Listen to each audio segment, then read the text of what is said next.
Hai Gorgeous, welcome to my place. Terima kasih sudah mengklik video ini. Nggak pakai lama, watch.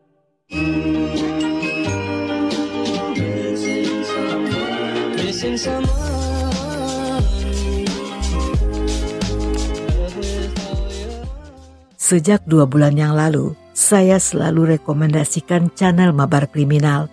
Bukan hanya karena ini iklan, tetapi karena menurut saya pribadi channelnya memang bagus. Terutama suara Bang Mabar yang unik dan gak sama dengan suara orang lain. Ditambah dengan kasus mancanegara yang belum pernah kita dengar, serta dilengkapi dengan foto-foto kasus yang diedit dengan keren. Channel ini tentunya wajib ada di dalam list tontonan kalian. Dan karena saya baik hati, tentunya gak mau simpan info ini sendiri. Yang pastinya semua info yang bagus-bagus akan segera saya share ke Gorgeous tersayang. Dan buat subscriber baru yang belum kenal channel Mabar Kriminal, boleh banget segera mampir ke sana. Jangan lupa tinggalin jejak berupa komentar, like, dan juga subscribe. Sebuah berita yang terjadi di Santa Rosa, Filipina, menghebohkan dan mengguncang publik. Banyak orang dibuat marah dengan perbuatan pelaku yang membuat seorang ayah menangis sedih karena kehilangan istri dan putri kecilnya. Tangisan pilu pria itu akan selamanya dikenang oleh keluarga istrinya yang sama sekali tidak menyangka jika sang putri dan cucunya akan pergi secepat itu.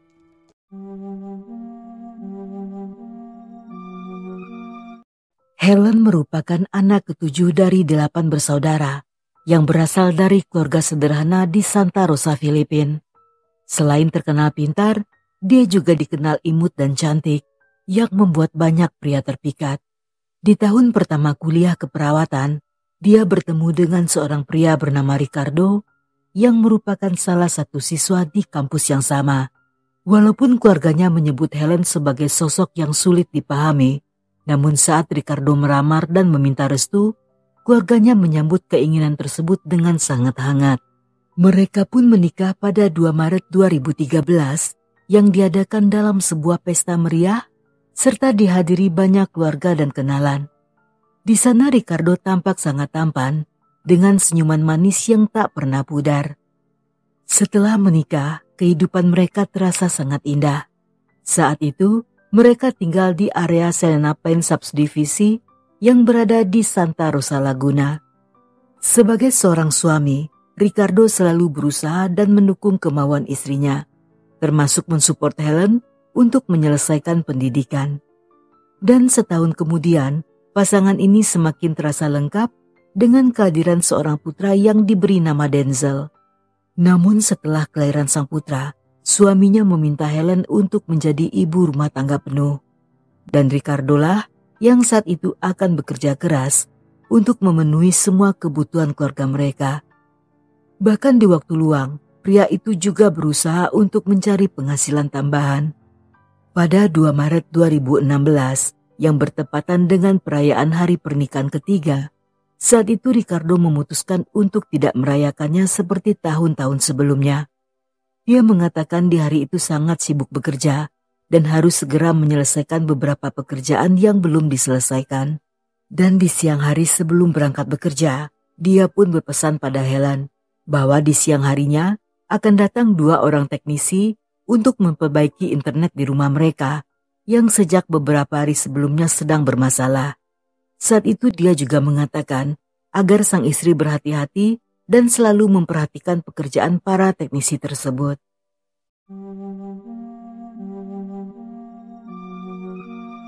Sekitar jam 2.11 siang, tiba-tiba Helen mengirim pesan dan memberitahukan bahwa kedua teknisi tersebut telah tiba dan masuk ke rumah mereka.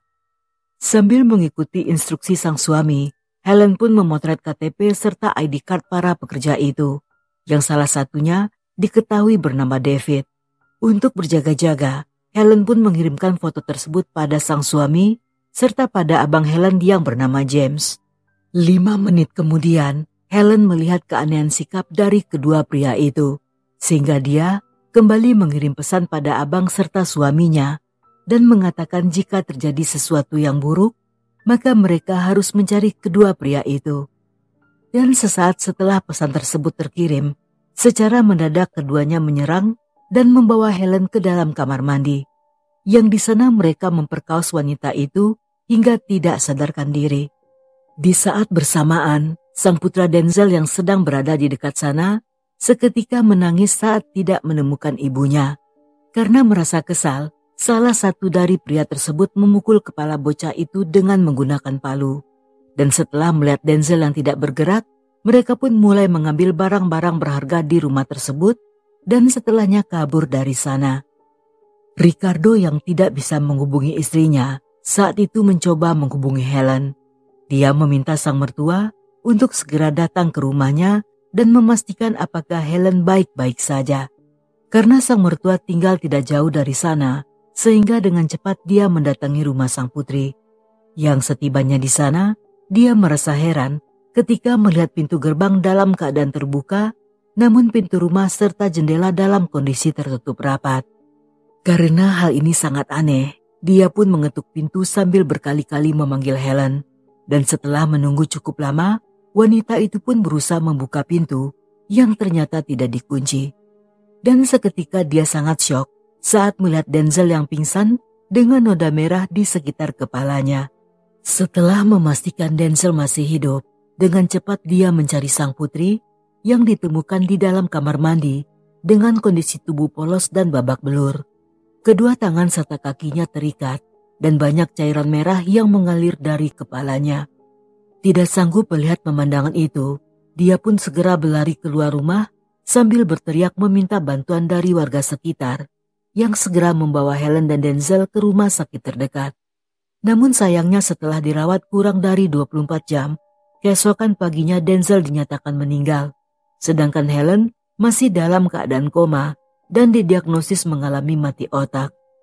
Mendengar hal ini, keluarga pun mulai bersiap-siap untuk menghadapi kemungkinan terburuk. Dan ketakutan mereka menjadi kenyataan ketika 3 hari setelahnya, Helen yang saat itu berusia 29 tahun dinyatakan tidak bisa diselamatkan.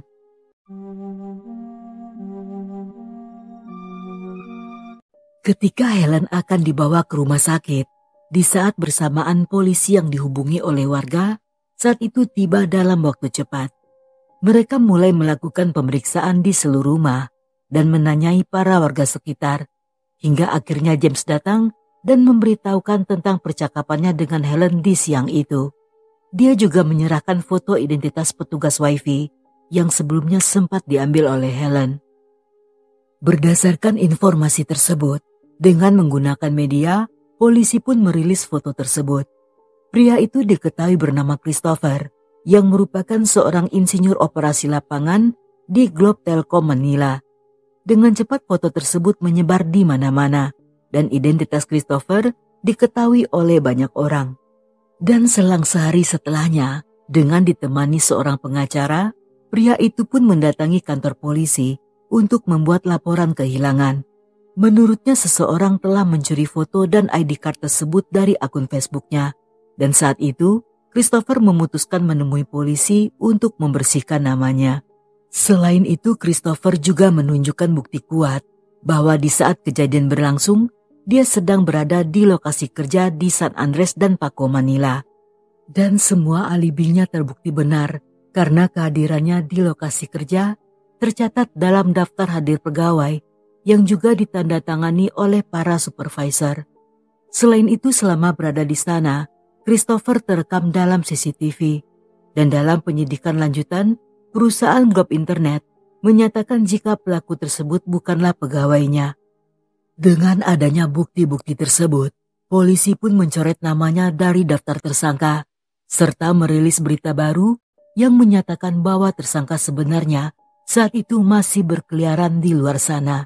Dalam masa-masa ini, polisi mendapat info dari 4 orang pria. Di hari kejadian, mereka sempat melihat 2 orang pria mencurigakan yang berkeliaran di sekitar rumah korban.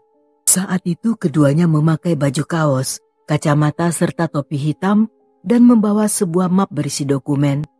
Saksi pertama mendeskripsikan bahwa salah satu dari pria itu berkulit gelap dengan rambut ikal, sedangkan saksi kedua menambahkan jika pria itu juga memakai ransel berwarna hitam. Menurut dua saksi lainnya, saat mereka sedang nongkrong di sebuah toko terdekat, mereka melihat si pelaku lewat sebanyak 2 kali dan saat itu dia memakai ID card milik Christopher. Dia mengingat hal ini karena foto di ID card dan wajah si pria tampak sangat berbeda, yang hal ini membuktikan bahwa identitas Christopher benar-benar telah dicuri. Dalam rekaman CCTV jalan sekitar jam 1.22 siang, kedua tersangka tampak turun dari angkutan mobil jeepney dan berjalan ke arah Subagian Olympia Park yang berada tepat di sebelah rumah korban, dan setelahnya mereka masuk ke rumah itu. Yang di saat itulah Helen mengirim pesan pada suaminya mengatakan jika teknisi internet telah tiba.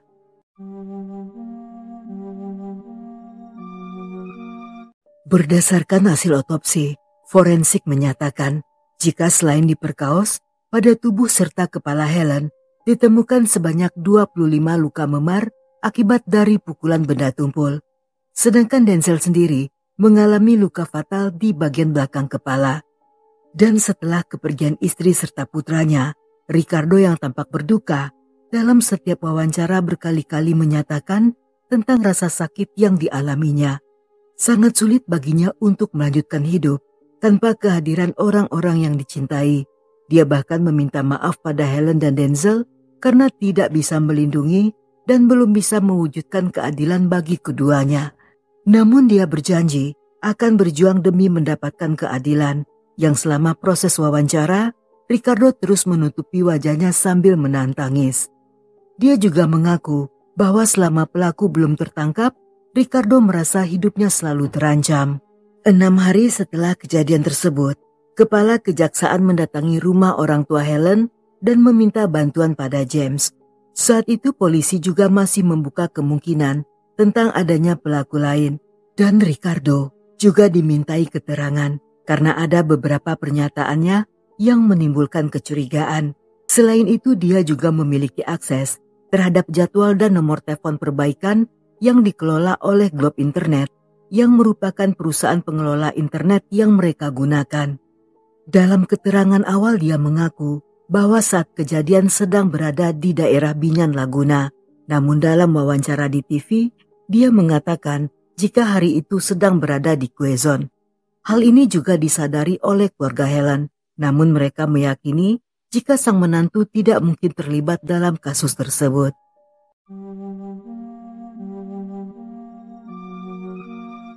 Sejak awal kasus ini muncul ke publik, setiap hari media di negara itu melaporkan tentang perkembangan kasus. Hal ini membuat salah seorang pelaku merasa ketakutan, dan 2 minggu setelahnya, dia pun menyerahkan diri ke kantor polisi daerah Muntinlupa.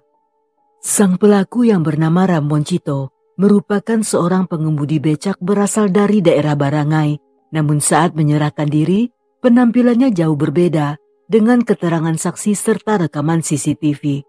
Karena sesaat setelah menyelesaikan pembunuhan Helen, agar tidak bisa dikenali, dia pun memotong dan mengganti warna rambutnya. Dalam interogasi, dia menyebutkan pelaku lainnya yang bernama Brian. Seseorang telah membayar mereka demi untuk melenyapkan Helen serta Denzel. Menurutnya Brianlah yang memperkaos dan memukul kepala Helen, dan dia sendiri bertugas untuk menghabisi Denzel. Namun yang paling mengejutkan, ketika Ramon Chito mengatakan bahwa dalang utama yang membayar mereka adalah Ricardo, yang walaupun setiap tampil selalu menggunakan masker, tetapi mereka mengenal suara serta gestur tubuhnya. Sebelum kejadian tersebut, dia pernah bertemu Ricardo secara langsung. Namun saat itu, mereka tidak tahu bahwa calon korban adalah anak dan istrinya. Ricardo sendiri hanya memberitahukan nama korban dan mengatakan jika wanita itu telah menipu serta menyakiti hatinya, dan dia sendiri meragukan bahwa Denzel adalah putra kandungnya. Ketika mengetahui bahwa di rumah korban ada seorang bocah, pada awalnya mereka ragu untuk menerima pekerjaan tersebut. Namun mendengar jumlah uang yang ditawarkan, seketika keduanya tergiur dan memutuskan untuk melanjutkan rencana. Selain itu pekerjaan tersebut cukup mudah, karena Ricardo juga memberi informasi khusus agar mereka bisa masuk dengan mudah. Setelah melakukan tugasnya dan kabur dari sana, mereka pun bertemu Ricardo di sebuah restoran cepat saji yang berada di daerah Alabang Muntinlupa, yang di sana mereka menyerahkan rekaman video yang diambil saat melenyapkan Helen untuk sebagai bukti bahwa tugas telah selesai. Dan mereka pun berpisah setelah Ricardo membayar sisa uang sejumlah 16 juta, yang setelah membagi uang tersebut, mereka pun segera berpisah dan Brian kabur entah kemana. Dengan info tersebut, polisi kembali menginterogasi Ricardo, namun pria itu menolak semua tuduhan dan berbalik menuduh orang lain sebagai dalangnya. Walaupun pada awalnya keluarga Helen sulit mempercayai tuduhan tersebut, tetapi setelah Ramon Chito mengungkapkan sesuatu yang hanya diketahui oleh James dan tentunya belum pernah dirilis oleh media, seketika mereka sangat kaget dan tidak menduga jika Ricardo bisa sekejam itu. Yang karena hal inilah, pada akhirnya keluarga Helen memahami tentang alasan Ricardo yang ingin segera melakukan kremasi. Bahkan setelah James muncul di media, dia tampak sangat marah, dan alasan Ricardo selalu memakai masker dalam setiap wawancara tentunya agar orang suruhannya tidak bisa mengenalinya.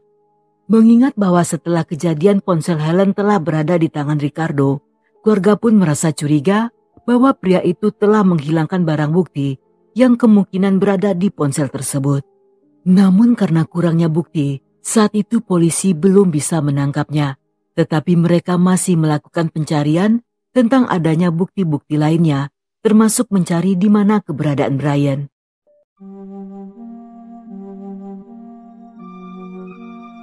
2 tahun setelah kejadian tersebut, polisi berhasil menangkap Brian saat sedang berada di daerah San Pedro. Saat diinterogasi, Brian yang tidak bisa mengelak lagi, mengakui segalanya dan menguatkan pernyataan Ramon Chito yang sebelumnya. Dan dalam sebuah rekaman CCTV yang berasal dari restoran cepat saji di Alabang, polisi menemukan rekaman di saat kedua pelaku sedang bertemu Ricardo. Dalam rekaman tersebut, tampak Ramon Chito yang sedang memegang ponsel untuk memperlihatkan rekaman saat Helen sedang dihabisi. Selang beberapa waktu setelahnya, kepolisian Santa Ana juga menangkap seorang pria bernama Toto yang diduga menjadi perantara dalam kasus ini. Toto adalah orang pertama yang pada awalnya diminta oleh Ricardo untuk menjadi eksekutor. Namun ketika mengetahui bahwa dia harus melenyapkan seorang bocah, seketika Toto menolak pekerjaan tersebut. Tetapi sayangnya, walaupun menolak pekerjaan itu, dia justru mengenalkan Ricardo pada Ramon Chito dan juga Brian. Dengan adanya temuan ini, polisi pun mendakwa Ricardo atas beberapa tuduhan. Namun pengacaranya membantah tuduhan tersebut dengan alasan tuduhan itu hanyalah rekayasa polisi. Tetapi bantahan tersebut tidak berhasil karena tidak lama setelahnya berkas kasus ini tiba di Departemen Kehakiman. Setelah melakukan penyidikan terhadap Ricardo selama 8 bulan, pada akhirnya pria itu pun ditangkap pada 21 November 2019. Dalam interogasi, dia mengaku jika hubungan pernikahan mereka tidaklah seindah yang terlihat dari luar. Selain itu dia juga curiga jika Helen telah berselingkuh dan Denzel bukanlah putra kandungnya. Hingga saat ini persidangan masih belum berjalan. Hal ini atas permintaan jaksa yang ingin mencari bukti lebih akurat, yang tentu saja bertujuan untuk mengurung ketiga pelaku dalam jangka waktu yang lama. Sedangkan Toto yang tidak terlibat secara langsung saat itu menerima kesepakatan dari jaksa untuk menjadi saksi utama yang akan melawan ketiga pelaku.